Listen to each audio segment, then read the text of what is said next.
పోనీ 18 ఏళ్ల వయసులోనో 20 ఏళ్ల వయసులోనో 10:30కి లేటుగా వచ్చామంటే ఒక అర్థం ఉంటుంది. అక్కడ అమ్మాయి ఇక్కడ అబ్బాయి, గోకులంలో సీత, సుస్వాగతం, తొలి ప్రేమ చేస్తున్న సమయంలో, మేబీ తొలి ప్రేమ ముందు అటో ఇటో, సంగీత్ థియేటర్లో, హైదరాబాద్ సంగీత్ థియేటర్లో క్లింట్ ఈస్ట్వుడ్ నాకు ఇష్టమైన హీరో, అతను సినిమాకి వెళ్ళా.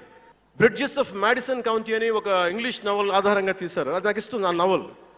సో ఎలా తీశారని చెప్పి నేను షూటింగ్ రిలీజ్ కూడా అయిపోయినట్టుంది తొలి ప్రేమ.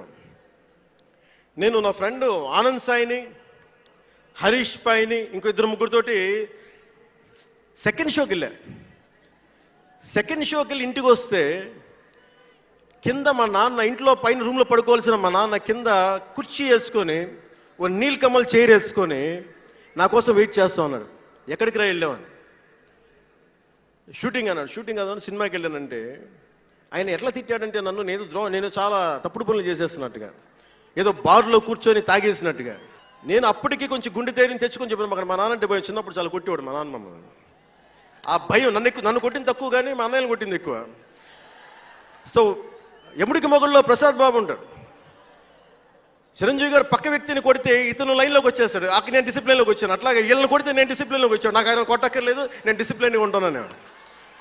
సో నాకు మా నాన్న చూడగానే భయం వేసింది. కొడతాడా గబుక్కున బాగుండదేమో అనుకునేవాడు. నేను చెప్పాను కొంచెం బలం తెచ్చుకొని. 3 సినిమాలు హిట్లు వచ్చినాయి, 4వ సినిమా రిలీజ్ అయ్యి హిట్ అయింది తొలి ప్రేమ.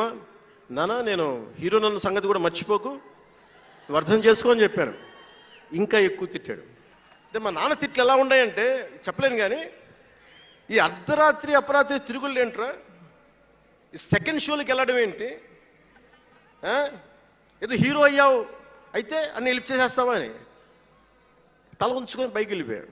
అంటే అలాంటి నేను ఇన్ని కోట్ల మందికి సంబంధించిన పాలిటిక్స్ చేయాలంటే భగవంతుడు రాసిన రాత కాకపోతే నేను కోరుకున్నదా కాదు అది.